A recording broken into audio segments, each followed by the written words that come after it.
kumbaga sa batas, napawalang sala na tayong lahat. Yun yung sinasabi ni Jesus na tetelestai, bayad na utang mo, fully paid.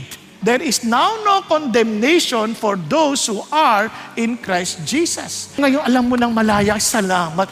Huwag ka nang manatili sa kasalanan kasi bayad naman na yan eh. Huwag ka nang manatiling, paano yung kasalanan ko nakaraan? Bayad na nga, umabanti ka na. Huwag ka nang umatras, huwag ka nang balik sa nakaraan. Bakit? Bayad na yan eh. Bayad na yan. Kahit binubulong ako sa likod, hindi, walang yaka, hindi. Bayad na yan. Sabihin mo sa kanya, bayad na!